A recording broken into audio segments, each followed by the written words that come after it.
Yeah, Ben Davis is the only one still that's has not been training.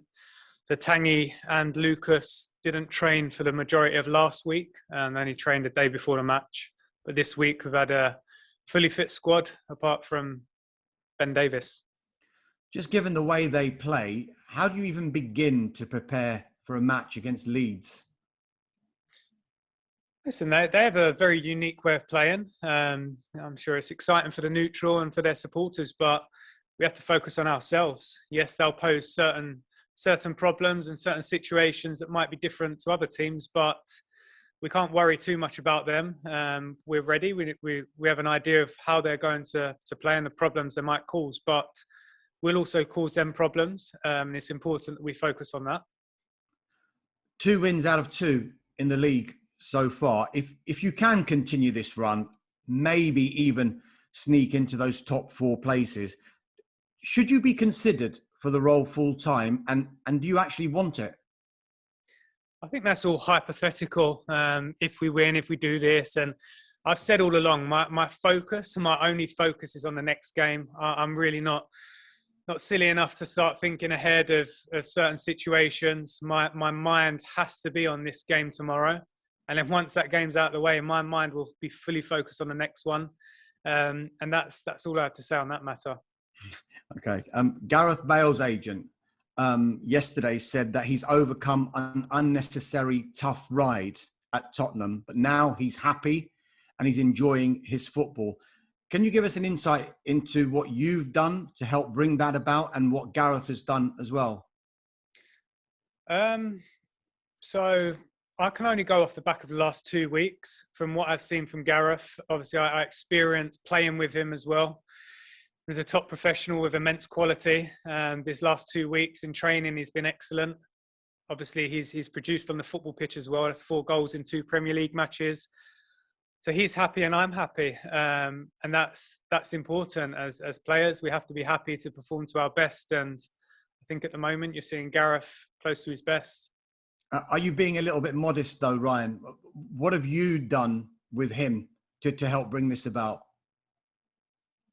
I don't know. Like I say, I mean, I picked the team. I picked the team from training performances and certain individuals who I feel will help the team within that match. And the game against Southampton, we really felt we needed Gareth because Harry was missing, and we needed someone who we could rely on to produce that moment. We've got so many options in that high end of the pitch, so much quality as well, and such professionals who are working hard each day. So there's difficult decisions to make, but Gareth has proved in the last couple of weeks that he's still got that quality in the final third, and let's hope it continues. Just last couple from me. Whatever happens with you and this role for the rest of the season, do you think you can play a big part in whether Gareth Bale stays at Tottenham next season or not? I think those questions and answers are not for me to say. I think Gareth and his parent club, they'll be having conversations once the season's over. But I think it wouldn't be right of us to start thinking of the off season and thinking of next season now, because as a football club, we have to focus on our next 4 matches, and tomorrow is a massive match. I've said it all along. The next game is so important, and that will be the case until the end of the season. Then once the season's done, then I'm sure these conversations will happen. But for the time now, our focus is on the matches.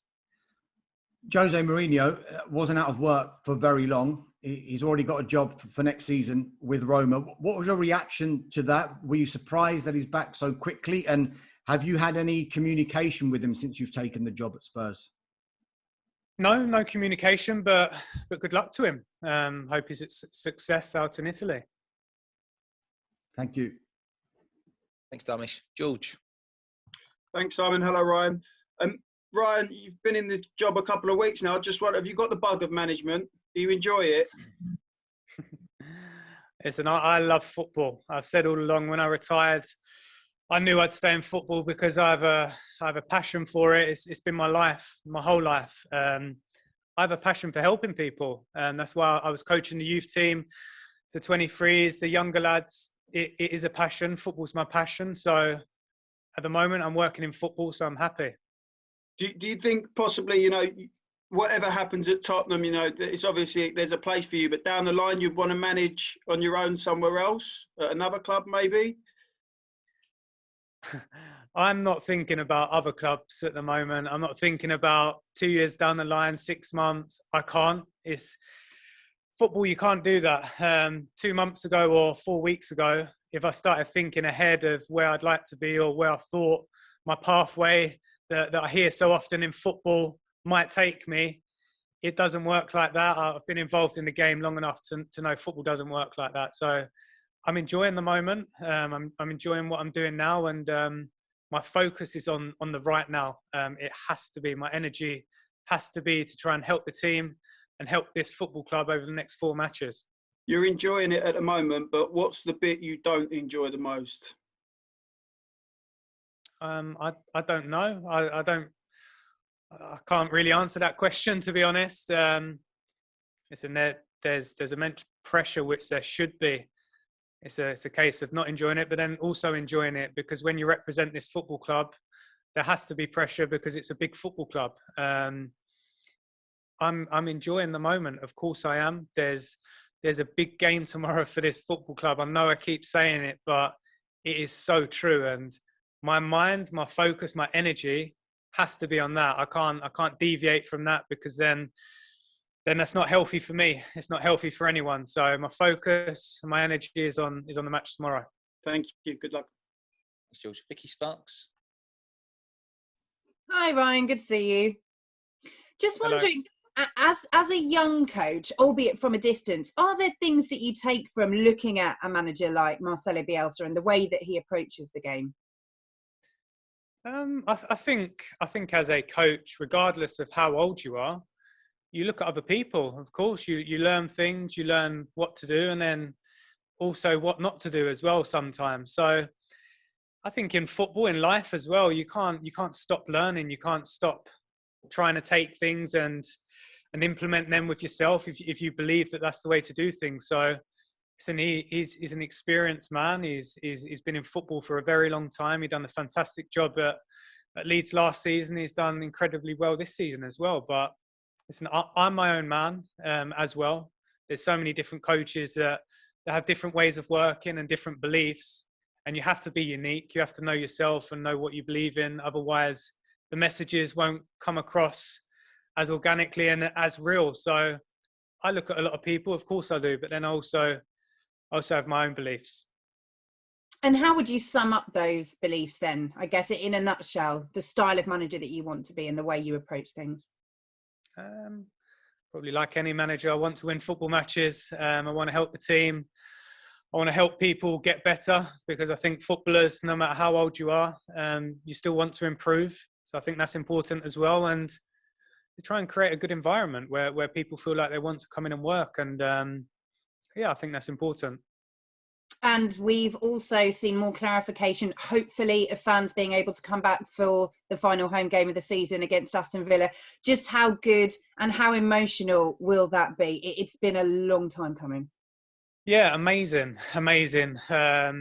It's hard to look forward to it because we've got a big game tomorrow and another match at the weekend, but it's what we all want to see. It's what we want to see, society getting back to some sort of normality, and spectators and fans being able to come and support their team in person is a great step forward to doing that. Okay, let's go to James at TalkSport. Ryan, you've spoken about this game being all you're focused on at the moment. So what has been the key focus in training this week to ensure that you are well prepared to get the result? Just to make sure we're mentally ready. We know our game plan and how we want to go about the game.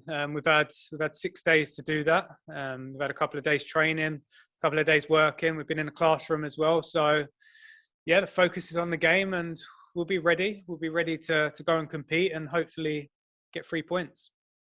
There was a video that was put out by the club of this 6 versus 4 session, 6 seconds to score. Has that been a real focus, the attacking point of view and trying to score quickly and being as clinical as possible? I think you, when you train, you try and train and prepare for game situations. You have to work at an intensity that that also prepares you for those moments. Many different moments, many different scenarios we practice in training. The lads have been excellent this week. They've been really good, really ready to work, wanting to compete. And it's difficult to pick 11 players to start on the football pitch, because we've had 21 this week that have been working intensely and proved they've got immense quality. So it's going to be difficult, but we'll go there ready. We'll go there prepared, and like I say, we'll hopefully put in a performance that warrants 3 points. And as a football fan, how do you feel about what Leeds have offered to the Premier League this season? Because it certainly has been something unique. Yeah, I think every team should play in a different way.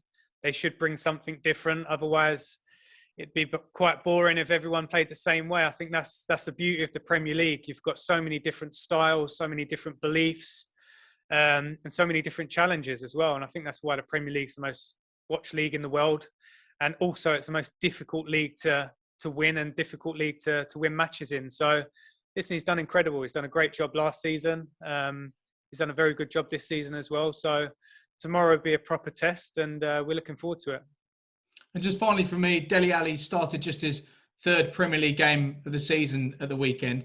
Do you get the feeling that he's been scarred by what's occurred before, or do you feel like he's ready to move on from that and ready to go back to being the player that I think everybody knows he can be?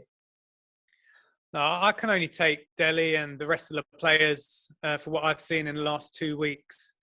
And I said last week that Dele trained himself into the team last weekend, and he did do that. So whatever's happened in the past has to just remain in the past with Dele.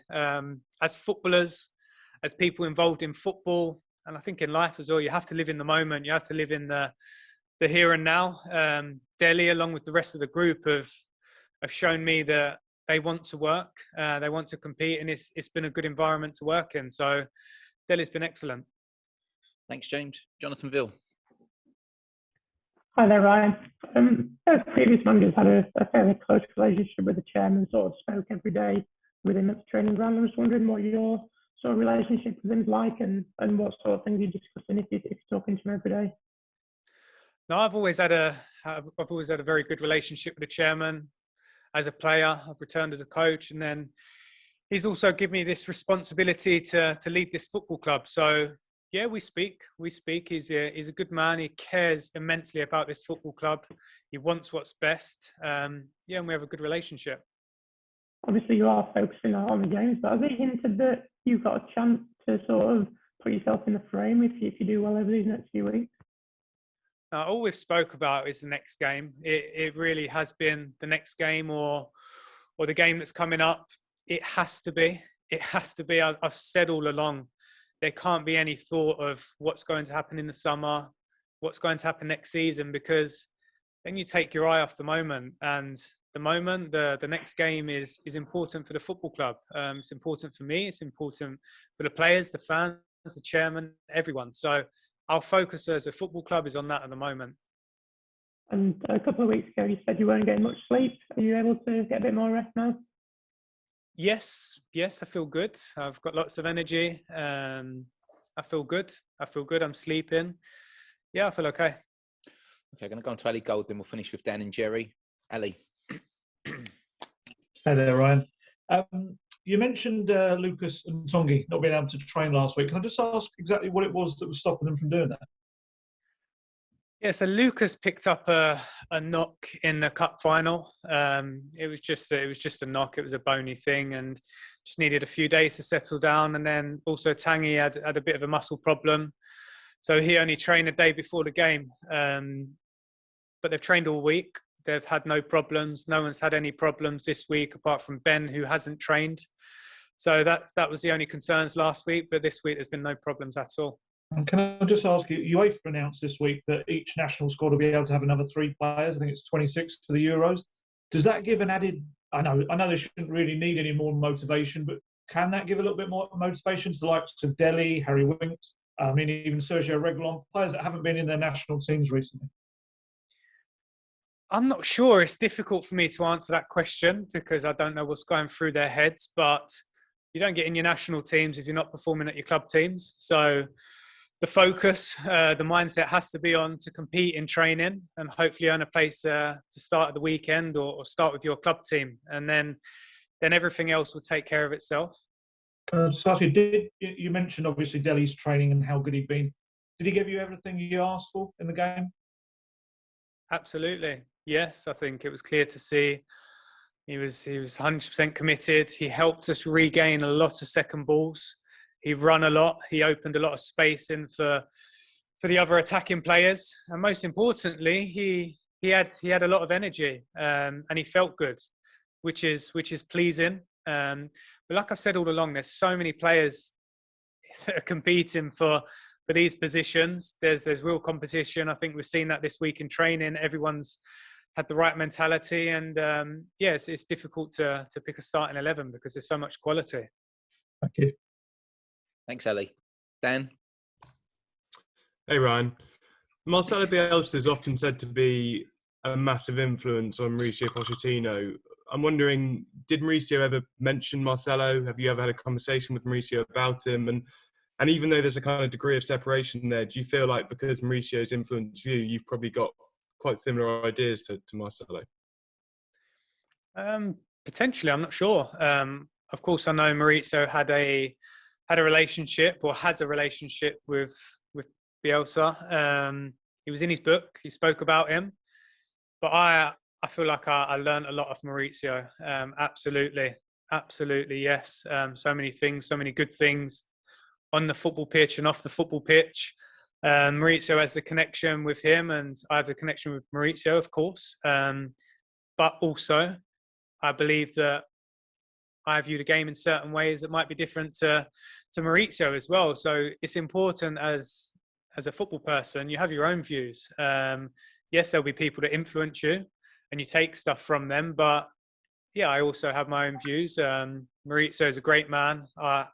I still speak to him. He's an incredible guy. We have a great relationship. We could speak about football for days. So it's an interesting one. Will you ask him? Will you speak to him about facing Bielsa then? No. He's a manager at PSG. He's got his own focus, his own goals, and they've got a big end to the season they need to focus on. And likewise with us, we need to focus on our season. We feel prepared. We feel well prepared for this game, and like I said, hopefully we can go there and put in a performance that warrants 3 points. And can I just pick you up on having differences with Mauricio? Could you be more specific at all? Is there kind of an area of the game where you feel like you've moved away from his philosophy? No. There's so much details that go into football. It would be strange if two single people believed in every single moment within the game should be a certain way. No specifics. No, there's a way of working. There's a way of viewing the game, and I believe we view the game through the same lens. So, of course, we have our differences, which is absolutely normal. Thanks, Dan. Okay, we'll finish with Jerry. Hi, Ryan. You okay? Yep, good, thank you. You've known Harry Kane since you were young lads in the academy. You've come through, and you've seen him close up, and you've seen him from afar, and now you've seen him as a coach, as his coach. Do we underappreciate Harry sometimes? It's this time of the year when the awards are being handed out, and his name is in the frame. But you sometimes wonder if we don't completely grasp how good a player he is. So I can only speak for myself and this football club. No, we don't underappreciate him. We know he's the best number 9 in the world. One of the best number 9s, in my opinion, the absolute best number 9. As a country, as a nation, do we underappreciate him? Maybe. I'm not too sure. Harry, in my opinion, has been probably the most complete player in the Premier League this season, if not in the whole of Europe. He's proven that every single week, not just with his goals, not just with his assists, but his technical qualities, his understanding of the game, of what to do in certain moments. He's one of the best, absolutely. And he'll go down as one of the best to ever play in the Premier League. There's no doubt about that at all. And what's it like, having been his mate, or still his mate, but coaching him? Does he take much coaching? Is there much you can show him? Or is it more about involving him in the sort of patterns of play?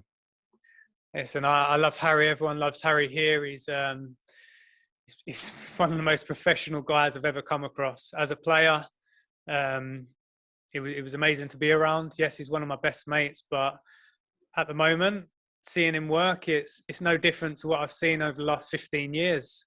100% commitment in every moment.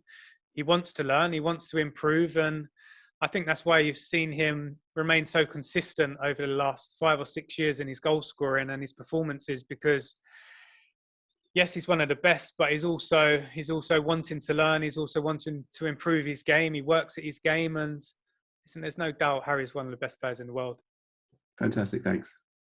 Thanks, Sherry. Okay, that concludes the broadcast part of the press conference. We'll move on to the written part, which is embargoed till